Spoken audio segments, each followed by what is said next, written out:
High সবাইকে। আজকে তোমাদেরকে দেখাবো বার্থডেতে আমি কি গিফট পেয়েছি। ঠিক আছে, বেশি কিছু পাইনি, বাট গিফট পেয়েছি। সেটা আবার কোথা থেকে পেয়েছি সেটা তোমাদেরকে আমি জানাচ্ছি। দেখে নাও তাহলে কি গিফট পেয়েছি, তারপর বলছি তোমাদেরকে সব। এই দেখো, বার্থডে গিফট পার্পেল থেকে আমাকে বার্থডে গিফট পাঠিয়েছে। দেখো তাহলে কী কী আছে সেটা তোমাদেরকে আমি খুলে দেখাচ্ছি।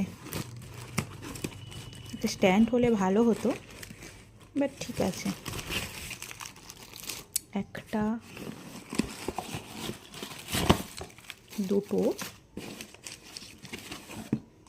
তিনটে, দাঁড়াও খুলে দেখাচ্ছি তোমাদের।